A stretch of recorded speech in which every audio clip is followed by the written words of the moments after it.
ही अर्धन्यायिक प्रक्रिया आहे. Caste validity committee जी असते त्याच्यामध्ये कुठलेही कास्ट सर्टिफिकेट हे पडताळणी केली जाते त्याची, आणि त्याचा काल रिझल्ट प्राप्त झाला आणि त्याचं इंटिमेशन आपण शासनाला तात्काळ कळवलेलं आहे.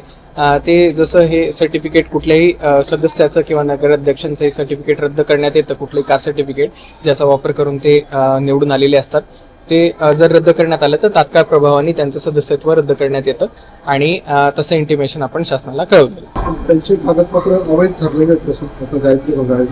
हो, ती कास्ट व्हॅलिडिटी कमिटीचा तो निर्णय आपल्याला काल प्राप्त झालेला आहे. त्याच्यामध्ये त्यांनी तशा प्रकारचा निर्णय दिलेला आहे. आता त्यांना अपात्र म्हणता येईल जातं का अजून त्यांना काही संधी आहेत? ऍक्टच्या जो याचा अधिनियम आहे त्याच्यामध्ये तात्काळ प्रभावाने त्यांना अपात्र घोषित केलं जातं, परंतु ही अर्धन्यायिक प्रक्रिया आहे. याच्यासाठी अपीलची प्रोव्हिजन्स उपलब्ध आहेत. ते त्या अपीलचं प्रोव्हिजन्स त्याचा ते वापर करू शकतात. या निकालाच्या विरोधात न्यायालयात जाऊ शकतात. हो, येस. की आपल्याला कलेक्टर महोदयाने सांगितल्याप्रमाणे ही अर्धन्यायिक प्रक्रिया आहे. व्हॅलिडिटी कमिटी सगळ्याच ज्यांची कास्ट सर्टिफिकेट तिथे व्हेरिफिकेशनसाठी जातं त्याच्यात छाननी करण्यात येते आणि यांच्या बाबतीत तर तक्रारी पण झालेल्या होत्या. आपण जेव्हा कास्ट सर्टिफिकेट बनवतो आपण त्या जातीचे आहे की नाही आहे हे सिद्ध करणं त्या व्यक्तीचं काम असतं स्वतः. तर मी एक SC म्हणून जेव्हा कास्ट सर्टिफिकेट घेतो तर व्हॅलिडिटी कमिटीकडे मी SC आहे की नाही हे सिद्ध करणं माझं काम असतं. त्या अनुषंगाने व्हॅलिडिटी कमिटीने त्यांना पुरावे मागितले होते.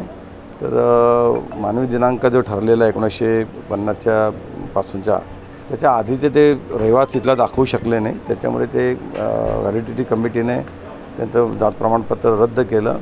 मी निवडणुकीच्या वोटिंगच्या आधी सांगितलं होतं जाहीर सभांमध्ये की यांना मिळालेलं कास्ट सर्टिफिकेट हे बोगस आहे, चुकीचे डॉक्युमेंट देऊन हे कास्ट सर्टिफिकेट काढलेलं आहे, हे टिकणार नाही. हे मी आता नाही, इलेक्शन व्हायच्या आधी सांगितलेलं होतं. तुमच्यावरती गंभीर आरोप केले की बनावट कागदपत्रे सादर करून जात पडताळणी समितीवर दबाव आणला तुम्ही मंत्रिपदामुळे, हे आपल्या विरोधात असं. जात पडताळणी समितीचा रिपोर्ट जर तुम्ही पाहिला तर त्यांनी दिलेले कागदपत्रकं, आम्ही दिलेले कागदपत्रकं हे सगळे त्यांनी समोर ठेवलेले आणि त्याच्यानंतर त्यांनी हा रिझल्ट घेतला. ह्या मॅडमचाच नाही, गायत्री गौर यांचाच नाही, त्यांच्या भावाच्याही व्हॅलिडिटी असंच रद्द झालेलं आहे. तेव्हा आता काही माझा संबंधही नव्हता. त्याच्या चुलत भावातही त्यांनी व्हॅलिडिटी रद्द केलेली आहे, OBCची ती पण. त्याच्या काकांनी पण असं सर्टिफिकेट काढलेलं आहे. तेव्हा तर आमचा काही संबंधही नव्हता. साधारणतः 2-2.5 वर्षापूर्वीचे काका माझ्याकडेच आले होते की व्हॅलिडिटी मिळत नाही आम्हाला, ती मिळवण्यासाठी मदत करा म्हणून. तेव्हा ती कागदपत्रकं पाहिल्यानंतर कळलं होतं की तुम्ही इथले नाही आहे, मूळचे, त्याच्यामुळे तुम्हाला मिळणार नाही. प्रत्येक राज्याचं रिझर्वेशनचं एक क्रायटेरिया ठरलेला असो. कोणत्याच त्यांनी अनेक ज्या जाती आहे प्रत्येक राज्याच्या वेगवेगळ्या जातीला रिझर्वेशन ठेवलेलं आहे.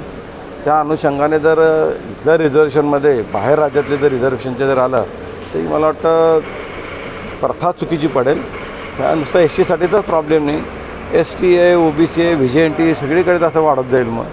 म्हणून ज्याच्या राज्यामध्ये ज्याने त्याने जे ठरवून दिलेलं आहे तिथेच त्यांना सर्टिफिकेट मिळतं आणि ते आतापर्यंत तसंच चालू आहे. तोपर्यंत ते समितीने ते अवैध ठरवल्यामुळे आता ती जागा त्यांना अपात्र करण्याची मागणी आपल्याकडून केली जाणार आहे का? ॲटोमॅटिकच अपात्र होतील. ते प्रोव्हिजनच तशी आहे की कलेक्टरांना एकदा ते विषय कळल्यानंतर ते शासनाला कळवतात आणि शासनाकडनं मग तसं नोटिफिकेशन निघतं.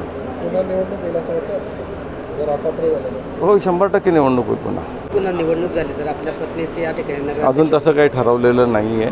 तसं पक्षाचा आदेश आहे, पक्षाच्या नेत्यांशी बोलून त्याच्यानंतर कोणाला द्यायचं काय द्यायचं ते पक्ष ठरवेल.